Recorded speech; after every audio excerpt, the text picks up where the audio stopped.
we're going to update you on the financial recovery plan today. We've had, what, Colette, close to 1,000 of our employees attend open forums. How many meetings do you think we've had overall? We've had about 27, 28 open forums now for all of our employees and staff.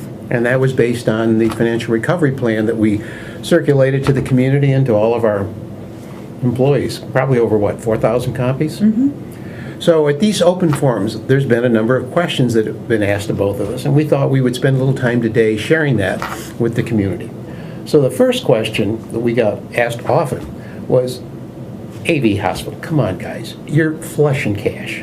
You know, you don't need to do this reduction in the workforce. Mm-hmm. So how have you responded to that? Mm-hmm. Yeah, and the other thing that we've heard is that why the urgency? Why now? What happened so quickly? So let me show you what I'm talking about when we look at our finances and we look at the numbers that are behind this. Okay, so here's what we're talking about when you hear the rumor that we're flush in cash, there's no real reason for us to be doing this. If you remember back to our first video and also the information in the packet that we delivered, our profit and loss off operations every year is a loss of approximately $30 to $35 million. So we're losing money off of operations, and what I say in the open forums is that's, if you think about your own personal finances, that's the equivalent of writing a check on your bank account that you don't have the cash to cover. Where the rumor is coming from, that we're flush in cash and that we have plenty of money, is coming from the government subsidy dollars that we received one time in 2017. This $67.1 million, just about half of that was catch-up payments from previous years. It's not a windfall, it's not expected to continue, but we got it in 1 year, and actually our controller came to me and said, gosh, this is going to look really difficult to repeat because it's not repeatable. So that's what created our positive bottom line. But if you look at a more typical year, 2016 for example, we lost $31 million off operations. We took in a more typical $37 million in government subsidy dollars, and our bottom line was $2.4 million. That's what we're talking about. That's the issue that we have to address. We're on the razor's edge, even with the government subsidy dollars included.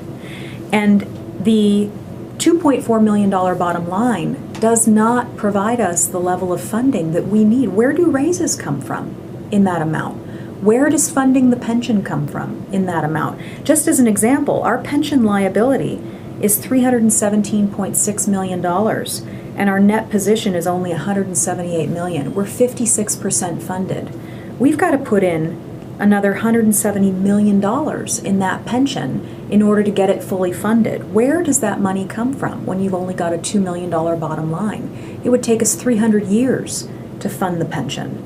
That's what we're talking about. That's what the urgency is about on this. Furthermore, the future of government subsidy dollars is really uncertain. One of the programs that we participate in is PRIME. PRIME is a quality initiative, and we get anywhere between $9 and $12 million out of PRIME. But it was only ever going to be a 5-year program. That's it. There was a start and a finish date. We're in year 3 of 5, so there's only 2 more years to go. If, for example, PRIME had finished in 2016, you take our $2.4 million bottom line, you subtract the PRIME $12 million out of it, we would have lost $10 million right there with the government subsidy dollars included. That's what we're talking about when we talk about the urgency, when we talk about needing to get our financial house in order and going through this process and addressing this now so that we control our own destiny. Colette, you were talking in the financial performance about the pension. A lot of questions from the staff about the pension and what does funding at 56% mean? And what does it mean to them if they were going to retire 3, 4, 5 years from now? So what's your response been to that question? Yeah. Okay, so our pension is currently funded at only 56%. What that means is, go back to the numbers that I just showed you. If we were to fail, the government subsidy dollars that we're banking on, that we're trying to hope don't come, and we're bankrupt. We're going to come in, we're going to be owned by the county, or we'll be owned by some other entity. At that point, the pension is frozen. It goes away. And if you've worked here for 10, 15, 20 years, 30 years, and you've been banking on that pension for your retirement, at 56% funding, you're only going to get half of what you banked on. That's not right. And the example is, let's say that you're going to retire, and let's say you expected $1,000 a month to come from your pension. Now you're only going to get $500. That's the situation that we're in. This pension needs to be funded at 100% so that you get the full amount that you've expected and budgeted for and also worked for all these years. It's not right, the position that we're in. So that's what we have to address, and that's why the pension funding needs to be increased. And what was so surprising to me is that talking to over 1,000 employees, the majority of our staff had no clue about how vulnerable the pension was. Yeah. Now, the other thing we've heard, Mike, is, we have this salary, wages, and benefits number, and it's very high. It's much higher than any of the hospitals around us. But we've heard the objection that, we're just different. We have a different patient population. We have a trauma center. We have all these services. We have a different socioeconomic status up here in the Antelope Valley. We're geographically isolated. So that's why our SWB is as high as it is. It's not because it's wrong, it's because we're different. So how do you answer that? That's an argument that tries to get you to the conclusion that you want to make, not to touch the hospital at all, that we're different, we're unique. The truth is, we're really not unique. The health statistics from the Department of Health would indicate our health indicators are second worst for the overall LA County. True, but when you're really looking at the services we provide, the women's services for deliveries, the orthopedic, the general surgery, those kinds of things, there's not a lot of variation that goes on there. So what it speaks to is the heart of, yes, we are unique, but we're not that unique. We're not unique enough to be able to justify, when you went through the financials, that we'll have 2,200 employees when comparable facilities, comparable services, comparable acuity is in the 1,800 range or lower. So it's an argument that a lot of passionate people want to make, but it just doesn't hold water. Also, when we were having, and I'm going to call this, there were a lot of really great, crucial conversations and exchanges with the staff. And you talked about the new mission, vision, and values. And we talked about the culture journey we're on and the change that's occurring. Would you kind of share with the community some of the story that you provided relative to the mission, vision, and values and our new culture? Yeah, this is an area that's really close to my heart, and you all have seen that. I wear my heart on my sleeve. We are going to right this ship financially so that we are on a firm financial footing going forward once this recovery plan is in place. But that's not enough. We know, and we've talked to these employees in these open forums, we know that the culture here historically is not good. And there's pockets of areas where it is good. Some directors are doing really well, some managers are doing well. But overall, as a general statement, we know it's not good. People point fingers, there's a lack of accountability. Managers don't collaborate with their staff because I'm a manager. I tell you what to do. That is not who we are, and we're going to fix that as a result of this financial recovery plan as well. We've got a whole plan in place to make sure that the new mission, vision, values that Mike and I and the board approved in September or October of last year really get ingrained. And that's the reason why we're not bringing consultants in on this plan. We don't need anybody else besides you to tell us where we're inefficient.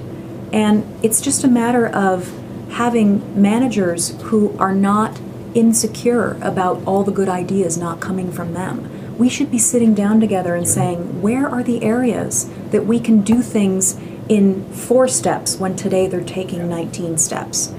That is where we have to go. And it's going to take a lot of coaching on Mike and my part, because that culture, the teamwork, the collaboration, the accountability, all of that starts with Mike and I. And then it's going to take a lot of coaching on our part to make sure that our managers and our directors are following suit in that. But we can do this. It's a part of who we are. And this culture will change for the better. And what I found to be really kind of refreshing was the engagement we had with the staff when you started to talk about the blame game, the lack of ownership, and the lack of being able to engage our rank and file workers in solutions. So I know we're on the right track there, and we do have really some good managers and directors here, but it's a culture that you've described. So. Yeah, the big thing that needs to change here, you know, the old way was you come to work, and if you're competent and you do your job, you're great. That is just table stakes now.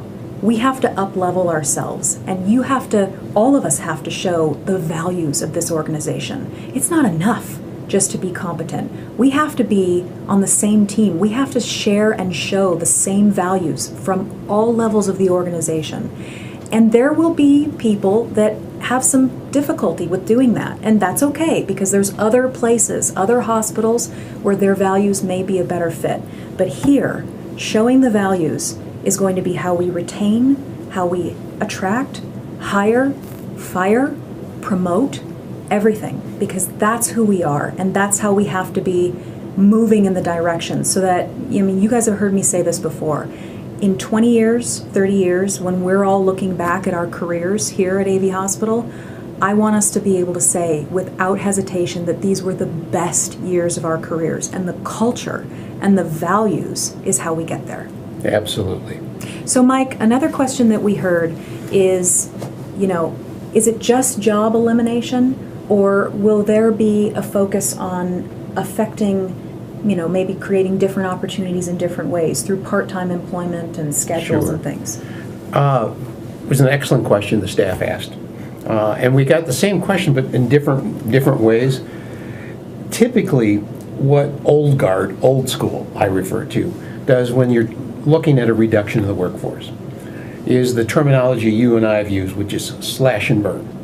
Yeah, you go into a back room, you say 10% across the board, you come up with names and everything. That, as we've said before, that's not the approach we're taking.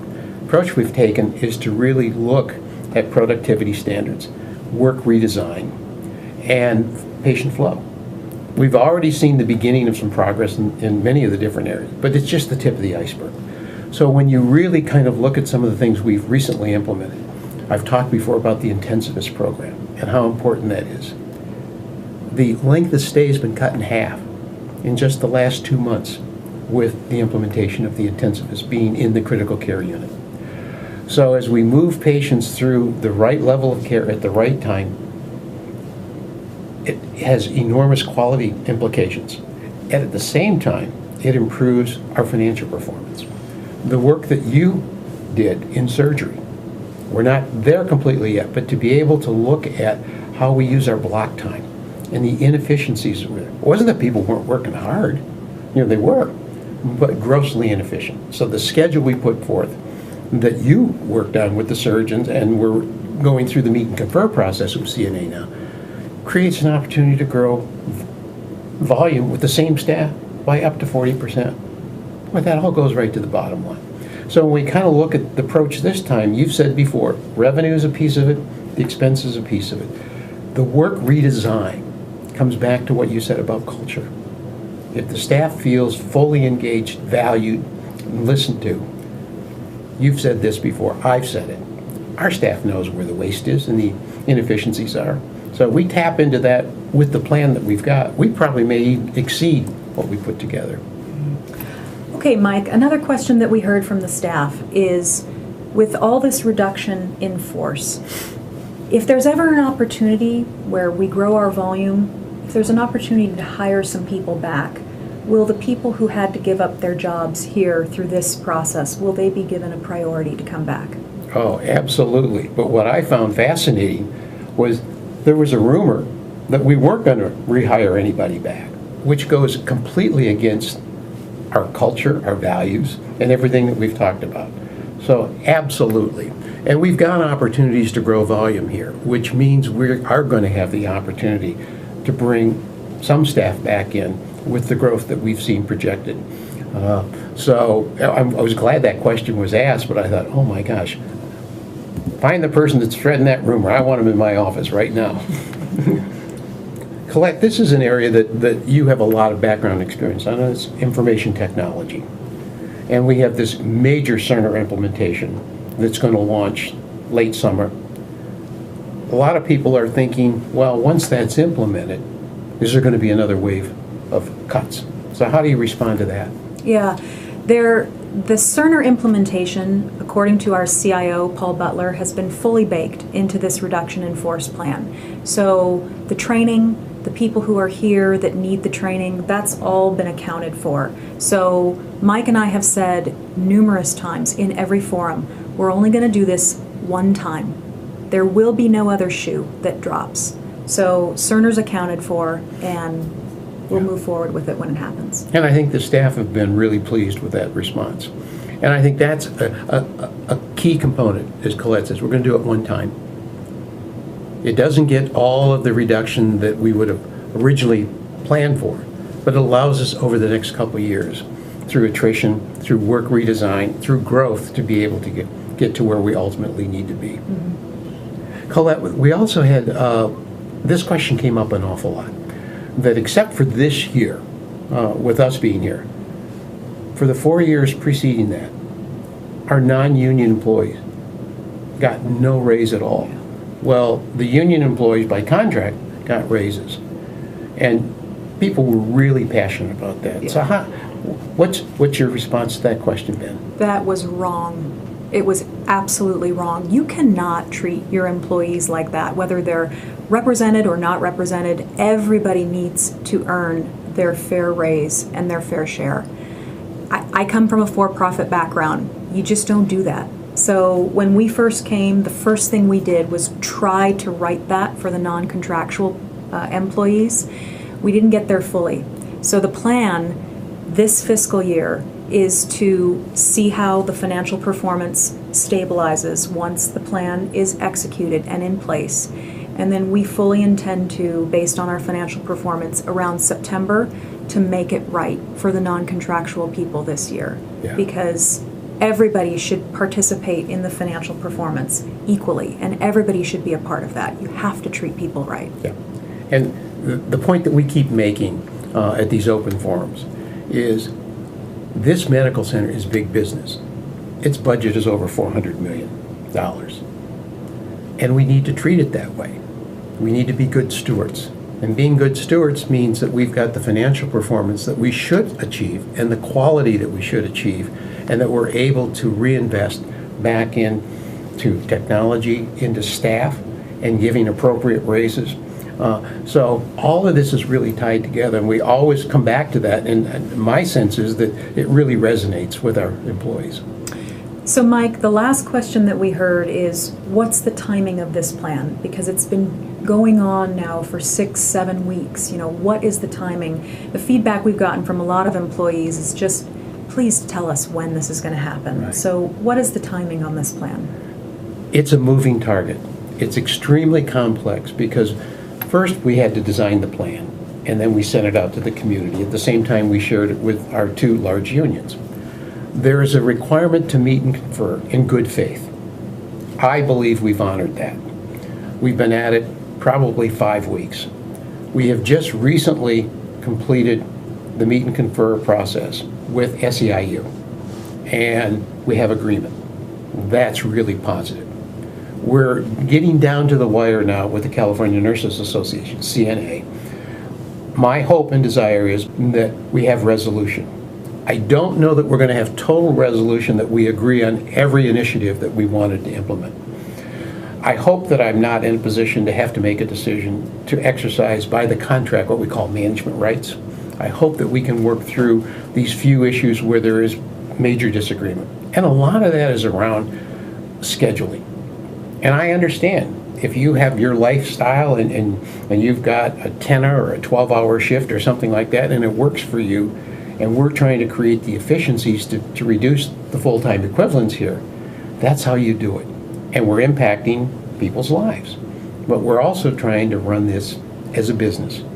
So that's taking a little bit more time, to work through. Okay, so Mike, the last question that we've heard, which is very important, is what's the timing of this? You know, we've been talking about this for 6-7 weeks now, and it just feels like it's dragging on. You know, when will we know? How will I know that my job is being effective? Yeah, and that's such a legitimate question, because we're affecting a lot of lives here. So what I've shared with people is we've got 2 unions that we have to honor the meet and confer process. And we've been at that for the last 4 to 5 weeks. I'm happy to announce that with SEIU, we reached agreement just the other day, and we're moving forward on that path.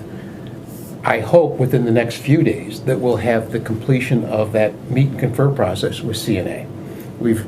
Both of these meet and confers have been done very respectfully on both sides, and I think we've made enormous progress in terms of being able to implement the plan. So my hope is that within the next few days, or less than a week, we would be able to send these letters out that we're required to, because we're affecting over 50 individuals. And you would know whether your job is going to be eliminated or whether you're going to be converted from a full-time to a part-time type of position. So that's the path we're on. And then there'll be at least another 30 to 60 days before all of this works its way through, because there's a lot of bidding that has to go on within some of the different collective bargaining units.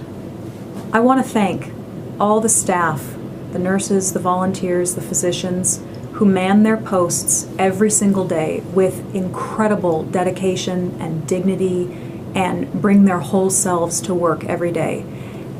This, for me, here has been and continues to be the biggest honor and privilege of my life, to stand shoulder to shoulder with you and serve this community.